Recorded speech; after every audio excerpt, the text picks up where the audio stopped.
Bonjour à tous. Alors pour ce soir, je vais parler un tout petit peu de la construction de l'atome. On va discuter un peu de l'atome, de la propriété de l'atome, ensuite de ce qui y a à l'intérieur de l'atome.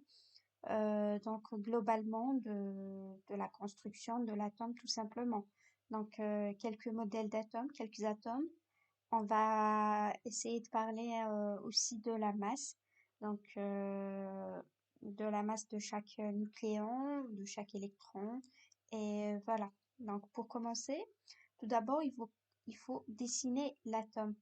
Donc l'atome, on a tous tendance à l'imaginer autant que cercle comme ça ou un rond qui a à l'intérieur un noyau.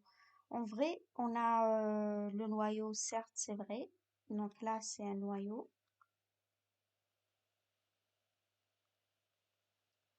Mais le cercle en dehors là, il n'existe pas réellement. Mais par contre, il y a des électrons qui sont sur les côtés de cette sorte-là.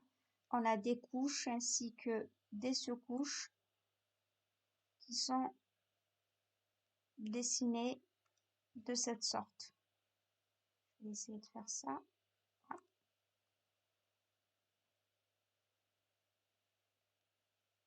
Ah, le deuxième cercle, il va pas se dessiner quoi. Là, ce qu'on fait, c'est bon, bref, il y a des électrons qui sont autour comme ça. Et ces électrons-là, ils sont comme des couches et des sous-couches. Voilà. Et là, pareil, on a des électrons. Et le nombre, bien sûr, il est assez précis. C'est ce qu'on verra juste après avec la configuration électronique. Donc, on a tout ça. Donc, comme titre de la vidéo, on va mettre construction de l'atome.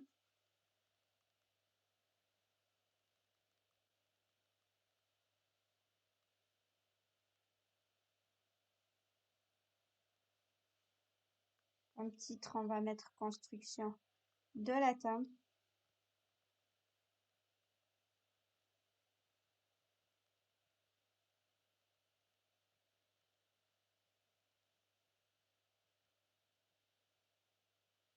Et on essaye de voir un tout petit peu avec la simulation. Alors, pour l'atome ici, on a trois choses qu'on doit connaître, lesquelles, donc on a les nucléons. Les nucléons, c'est quoi exactement les nucléons? On a deux types de nucléons.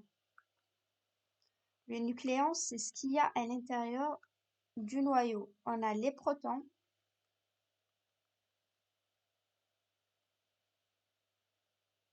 Donc les protons qui ont une charge positive et à l'intérieur d'un noyau, si on a deux charges positives comme ça, qu'est-ce qui va se passer? Il y aurait bien un plus et un plus. C'est contrairement à l'attraction. Le noyau va s'exploser comme ça parce qu'il y a bien deux charges positives qui se repoussent. Donc, qu'est-ce qui se passe? Il y a un deuxième nucléon à l'intérieur de ce noyau-là qui est les neutrons et qui ont une charge, elle est comment la charge? Elle est neutre.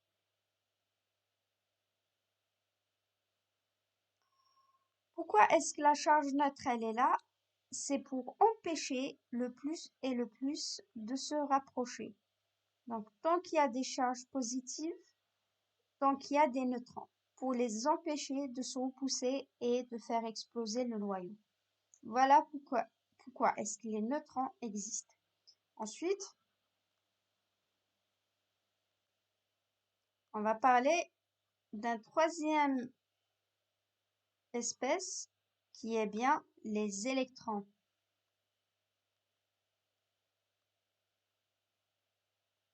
Alors, contrairement Au proton et au neutron, les électrons, ils sont en dehors du noyau.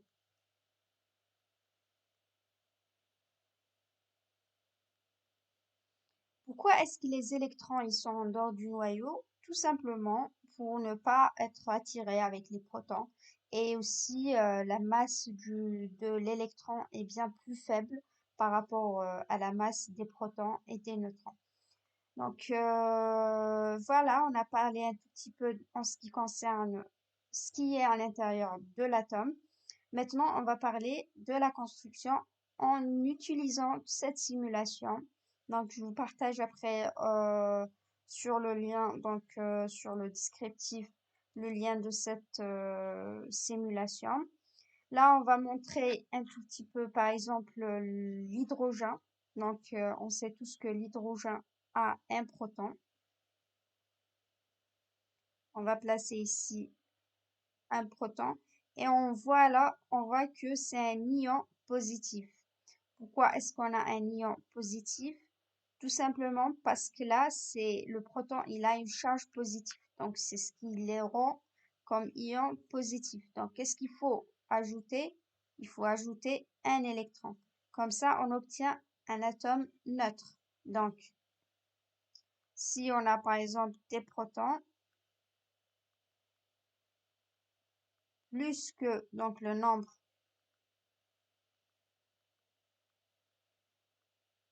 de protons est supérieur au nombre d'électrons,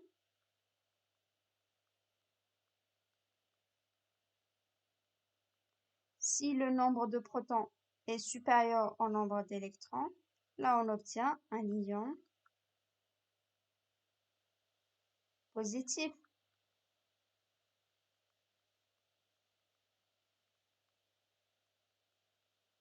Mais si c'était le contraire, si c'était par exemple, là je rajoute un autre électron, bah, ça devient un ion négatif. Ça n'existe pas. Certes, l'hydrogène ne peut pas être un ion négatif, mais si je rajoute un électron, donc un électron de plus, on aurait un ion négatif. Donc, si le nombre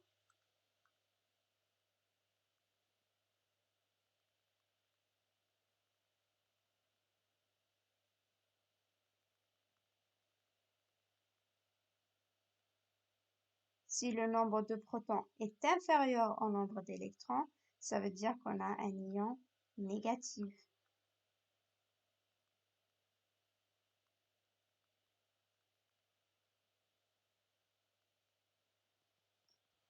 Ensuite, en ce qui concerne, par exemple, là, par exemple, on est en hydrogène et dès qu'on rajoute un proton, on remarque que l'atome change. Donc là, on obtient l'hélium et on ajoute un autre proton, on obtient le lithium. Là, on voit que c'est un ion positif et que le nombre de protons est supérieur par rapport au nombre d'électrons. Donc, je rajoute un électron pour obtenir un atome neutre. Et ensuite, si je rajoute un autre atome, ça veut dire que j'ai le beryllium. Et si je rajoute un autre, on a le bore. Ça veut dire quoi? Ça veut dire que espèce, chaque atome, chaque atome a un nombre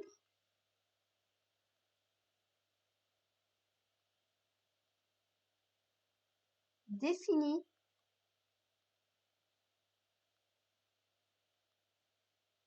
de protons.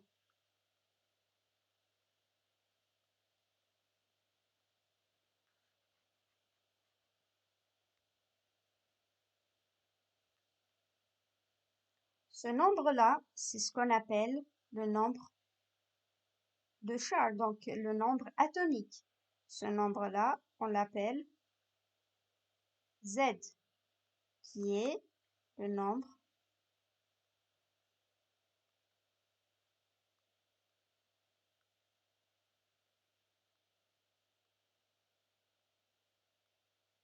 atomique.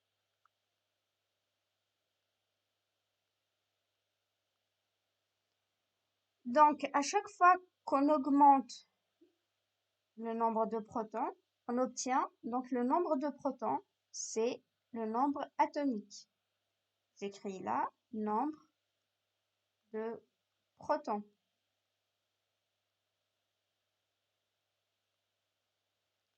Et voilà. Donc, et si on rajoute par exemple des électrons,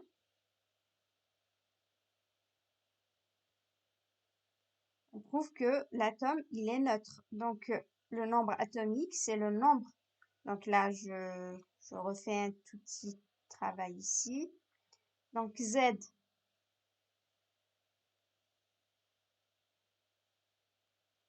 dans tous les cas, ça s'appelle le nombre atomique. C'est le nombre de protons.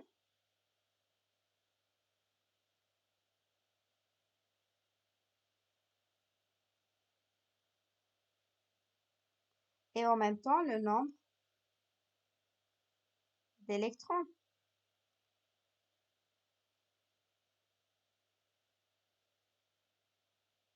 Pourquoi le nombre d'électrons? Tout simplement parce que quand on a un atome neutre, le nombre de protons est égal avec le nombre d'électrons. Donc le nombre d'électrons, dans le cas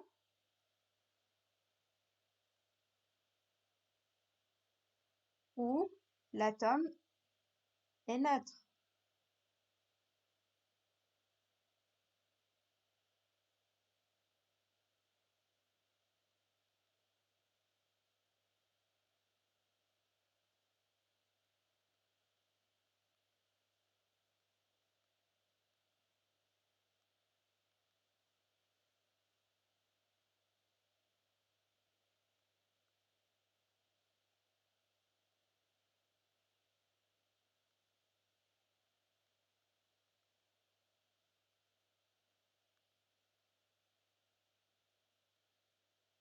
Il faut bien copier tout ça afin d'avoir un petit résumé qui vous servira après, tout simplement.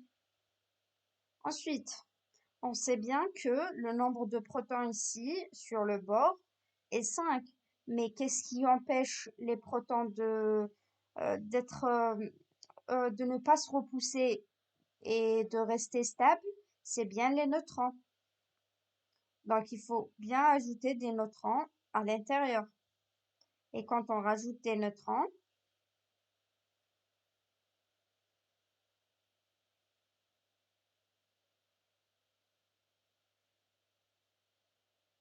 et quand on rajoute des neutrons, ça veut dire qu'on a un atome qui est un peu plus stable, qui est plutôt plus stable par rapport à ce qu'il a été. Donc, un atome n'a pas de protons uniquement. Donc, quand on rajoute les neutrons, on a A, qui est le nombre massique, qui est Z plus N. Le N, c'est quoi plus exactement? C'est le nombre de neutrons. Donc A, c'est le nombre massique. Ça, je vais l'appeler le nombre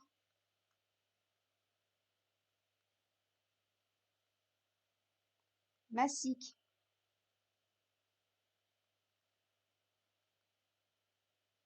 Le nombre massique, c'est quoi plus exactement? Ça veut dire la masse de l'atome. Et la masse de l'atome, il y a quoi à l'intérieur?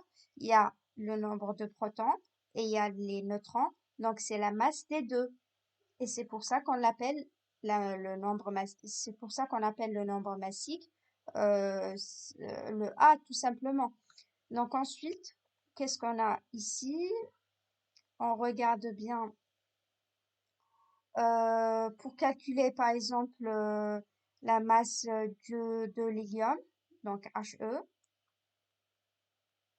qui est 2, 4. Donc là, j'ai envie d'avoir l'hélium qui est 2, 4. Donc j'enlève des protons.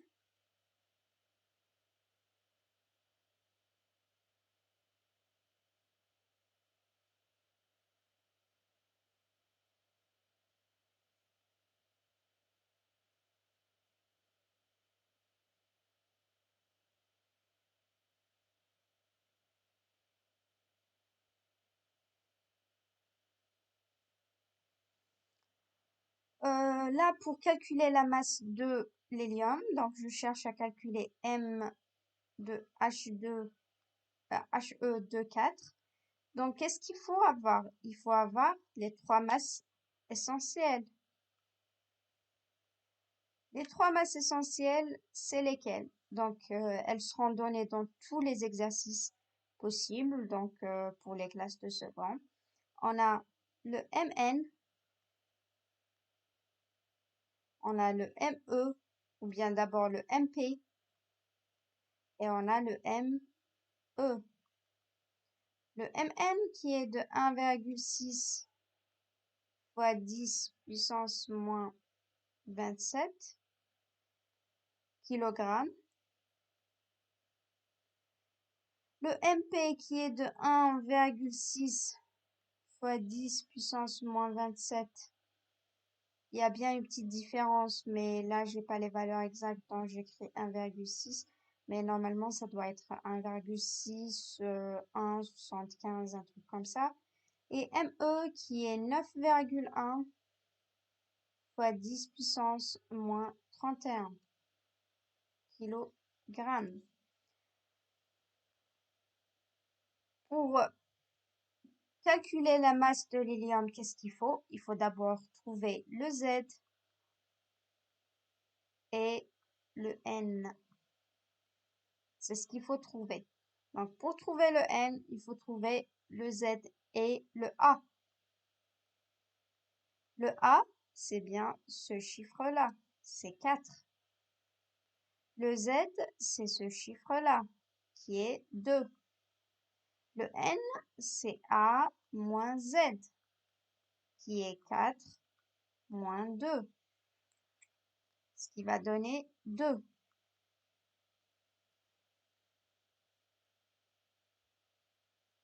Et qu'est-ce qu'il faut faire après? Donc la masse ici, la masse de l'hélium de 4, ça va donner quoi? C'est la masse de 2 protons, donc c'est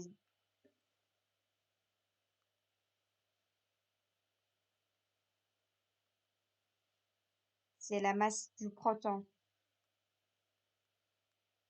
Mp fois combien? On a combien de protons? On regarde au Z ici, donc fois 2, plus Mn, on a combien de neutrons?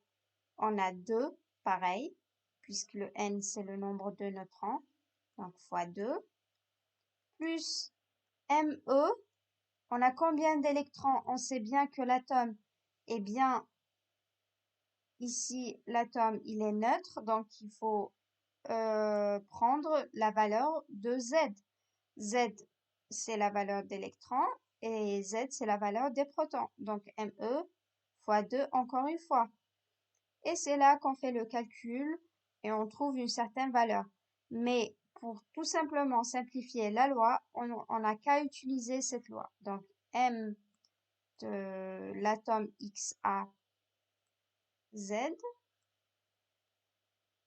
égale à SZMP plus NMN plus ZME. Et voilà la loi qu'il faut utiliser pour calculer la masse.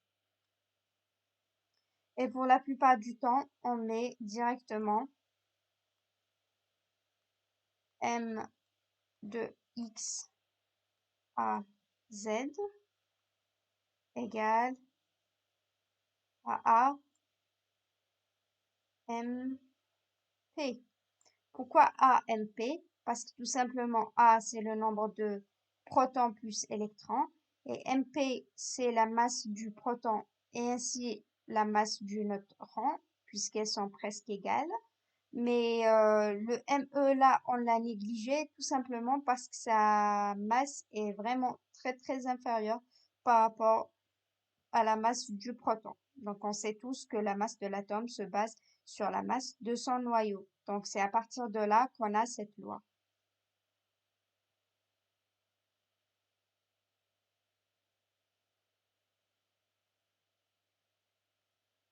Et voilà, merci à tous. On est bien arrivé à la fin de cette vidéo. Donc, si vous avez des questions ou que vous me suggérez des vidéos à faire, donc sur n'importe quelle leçon en physique, chimie ou en maths, je serai à l'écoute et je vous ferai ça au plus rapide et au plus vite possible, tout simplement. Allez, je vous dis à la prochaine et au revoir et à d'autres vidéos. Salut!